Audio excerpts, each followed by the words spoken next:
നാവ് അല്ലാഹു നമുക്ക് നൽകിയത് ദിക്ർ ചൊല്ലാനാണ്, ഖുർആൻ ഓതാനാണ്, തസ്ബീഹ് ചൊല്ലാനാണ്, തദ്കീർ ചൊല്ലാനാണ്, ഇസ്തിഗ്ഫാർ ചെയ്യാനാണ്, നല്ല സംസാരത്തിന് വേണ്ടിയാണ് അല്ലാഹു നമുക്ക് നാവ് നൽകിയത്. ആ നാവിലൂടെ അനാവശ്യങ്ങളും അശ്ലീലതകളും ആവശ്യമില്ലാത്തതും ഗീബത്ത് നമീമത്ത് നിങ്ങൾ പറയരുതേ. അങ്ങനെ പറഞ്ഞാൽ ആ നാവ് നിങ്ങൾക്കെതിരെ നാളെ സാക്ഷി പറയും. സഹോദര, ചില ആളുകൾ ശപിക്കാറുണ്ട്, നാവ് കൊണ്ട് ശപിക്കാറുണ്ട്. തൊലഞ്ഞു പോട്ടവനോ നാശി വണ്ടി ഇടിച്ച് ചാവട്ടെ, ഇങ്ങനെയൊക്കെ ശപിക്കാൻ പാടില്ല. നബിയുനാ റസൂലുള്ളാഹി സ്വല്ലല്ലാഹു അലൈഹി വസല്ലം തങ്ങൾ പറയുകയാണ്, ഇദാ ലഅനൽ അബ്ദു ശൈഅ ഫസഇദത്തിൽ ലഅനതു ഇലസ്സമാ. ആരെങ്കിലും ഒരാളെ ശപിച്ചാൽ, ശപിക്കാന്ന് പറഞ്ഞ പ്രാവുക, ശാപം ഓന്റെ മേലെ, അവൻ അങ്ങനെ ആവട്ടെ, അവൻ അങ്ങനെ ചാവണം, അവൻ അങ്ങനെ തീരണം, അവൻ അങ്ങനെ ആകണം. ചില ആളുകൾ നമ്മളോട് അക്രമം കാണിക്കുമ്പോൾ നമ്മൾ സ്വാഭാവികമായിട്ട് പറഞ്ഞു പോകണയാണ്, അവൻ അങ്ങനെ നശിക്കണം, അവൻ അങ്ങനെ തകർന്ന് കാണണം. ഇതൊക്കെയാണ് നമ്മൾ പറയുന്നത്. പക്ഷെ നമ്മൾ ഓന്റെ അക്രമം അള്ളാഹുലേക്ക് വിട്ടാൽ അള്ളാഹ് ഏറ്റെടുക്കും. പക്ഷെ നമ്മുടെ മനസ്സ് അനുവദിക്കില്ല അങ്ങനെ അള്ളാഹിലേക്ക് വിടാൻ.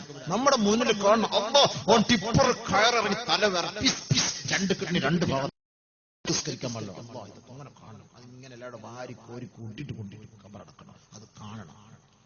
കുടുംബക്കാരോട് പറയുന്നത് എന്തെങ്കിലും സാമ്പത്തികമായ പ്രശ്നങ്ങളിലോ മറ്റേതെങ്കിലും കുടുംബ വഴക്കിന്റെ പ്രശ്നമോ അതല്ലെങ്കിൽ സ്വത്ത് തർക്കത്തിലെ ജാഗയുടെ പ്രശ്നങ്ങൾ വന്നാൽ എന്താണ്, പെട്ടെന്ന് പ്രാവുകയാണ്, ശപിക്കുകയാണ്, ലഅനത്ത് ചെയ്യുകയാണ്.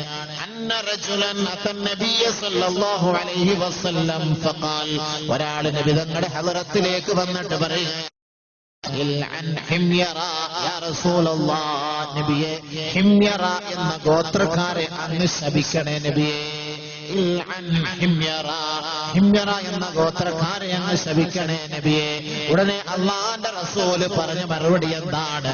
ഇർഹമുല്ലാഹു ഹിമ്യറ, അല്ലാഹുവേ ആ ഹിമ്യറ ഗോത്രക്കാർക്ക് നീ കരുണ ചെയ്യണമേ.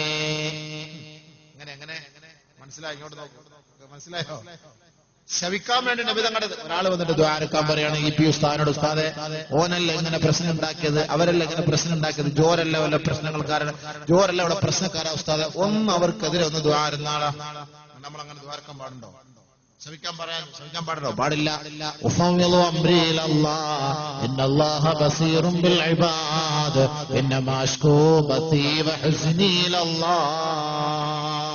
നമ്മുടെ വിഷമങ്ങളും പ്രയാസങ്ങളും മനപ്രയാസങ്ങളും ദുഃഖങ്ങളും രോദനങ്ങളും എല്ലാം അല്ലാഹുവിലേക്ക് സമർപ്പിക്കുക. പടച്ചവൻ അത് ഏറ്റെടുത്തുകൊള്ളും. അതാണ് അതിന്റെ അർത്ഥം. നബീനാ റസൂലുള്ളാഹി തങ്ങളുടെ ഹളറത്തിൽ വന്നിട്ട് അല്ലാഹുവേ ഹിമ്യറ ഗോത്രക്കാരെ ശപിക്കണേ എന്ന് പറഞ്ഞപ്പോ ആദരവായ റസൂലുള്ളാഹി സ്വല്ലല്ലാഹു അലൈഹി വസല്ലം തങ്ങൾ പറഞ്ഞത് ദുആയാണ്. അല്ലാഹുവേ ആ ഗോത്രക്കാർക്ക് നീ അനുഗ്രഹം ചൊരിയണമേ അല്ലാഹ്, ആ ഗോത്രക്കാരെ നീ സഹായിക്കണേ അല്ലാഹ്. ഫഖാൽ ആ സഹാബി വീണ്ടും പറയുകയാണ്, ഇന്നമാ ഖുൽനാ യാ റസൂലല്ലാഹ്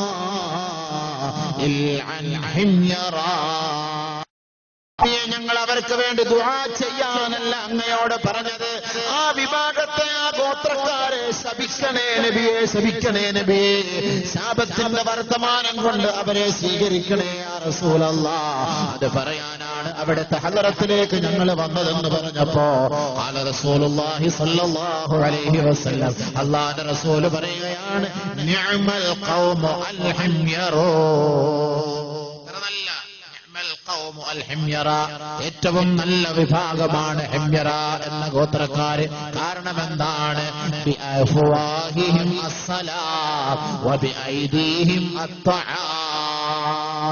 അവരുടെ നാവ് കൊണ്ട് അവർ സലാം, അവരുടെ കൈകൾ കൊണ്ട് അവർ ഭക്ഷണം നൽകുന്നവരാണ്. അക്കാരണത്താൽ ആ വിഭാഗത്തെ ശപിക്കാൻ പാടില്ല. അവര് നന്മയുടെ മക്കളാണ്, അവര് നന്മയുടെ വരദാനമാണ്, അവര് ജീവിതത്തിന്റെ വസന്തമാണ്, അവര് ലോകത്തിന്റെ പുഷ്പങ്ങളാണ്. അതുകൊണ്ട് അവരെ ഞാൻ ശപിക്കുകയില്ല എന്ന് നബിയുനാ റസൂലുള്ളാഹി. ഇങ്ങനെ മനസ്സിലായി? ഇത്ര പോയിന്റുകൾ മനസ്സിലാക്കണം.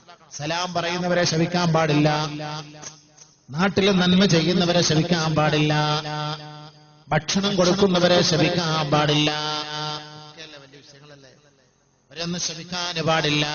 അങ്ങനെ നിങ്ങൾ ശപിച്ചാലോ ശാപം ആകാശത്തേക്ക് ഉയരുകയാണ്. ഫതുഗ്ലഖു അബ്വാബു സമാഇ ദൂനഹാ, ആകാശത്തിന്റെ ഓരോരോ ഭാഗങ്ങളിലേക്കും ആ ശാപം ഇങ്ങനെ പറന്നു കൊണ്ടുപോകുമ്പോ ആകാശത്തിന്റെ വാതിലുകളൊന്നും തുറക്കപ്പെടുന്നേയില്ല. ഫതുഗ്ലഖു അബ്വാബു സമാ, ആകാശത്തിന്റെ വാതിലുകൾ മൂടപ്പെട്ടിരിക്കുകയാണ്. കാരണം എന്താണ്? ദൂനഹാ, ഈ ശാപം അങ്ങോട്ട് സ്വീകരിക്കുന്നില്ല. പിന്നീട് ആകാശം സ്വീകരിക്കാത്ത ആ ശാപമുണ്ടല്ലോ, ഭൂമിയിലേക്ക് ഇറങ്ങി വരികയാണ്.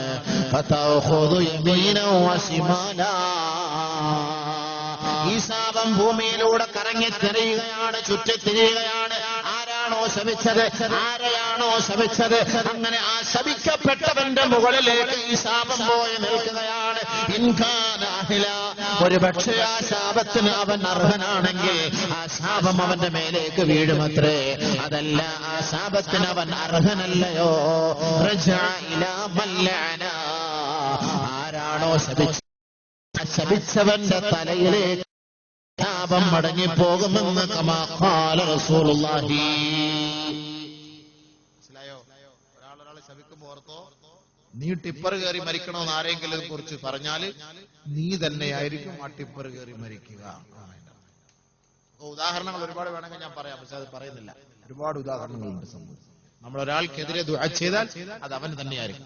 ഒരാളുടെ തെറ്റിന്റെ പേരിൽ അവനെ അല്ലാഹു റബ്ബുൽ ഇസ്സത്ത് ഈ ദുനിയാവിൽ വെച്ച് ആ തെറ്റ് ചെയ്യിച്ച് അവനെ ജനങ്ങൾ ആക്ഷേപിച്ചിട്ടല്ലാതെ അവന്റെ റൂഹിനെ എടുക്കൂല. മനസ്സിലായോ? ഒരാളെ കുറിച്ച് ആക്ഷേപിച്ചാൽ, ഒരു തെറ്റ് ചെയ്തതിന്റെ പേരിൽ ഒരാളെ പരിഹസിച്ചാൽ, പരസ്യമായോ രഹസ്യമായോ പരിഹസിച്ചാൽ അവനെ കൊണ്ടും അല്ലാഹു ആ തെറ്റ് ചെയ്യിപ്പിക്കുമത്രേ. അങ്ങനെ ജനങ്ങൾ അവനെയും പരിഹസിക്കാതെ അവൻ പരിഹാസനായി, നിന്ദ്യനായി, നികൃഷ്ടനായിട്ടല്ലാതെ ഈ ലോകത്ത് നിന്ന് മരണപ്പെടുകയില്ല എന്ന് ഔ കമാ ഖാല ഹബീബുനാ ശഫീഉനാ റസൂലുള്ളാഹി.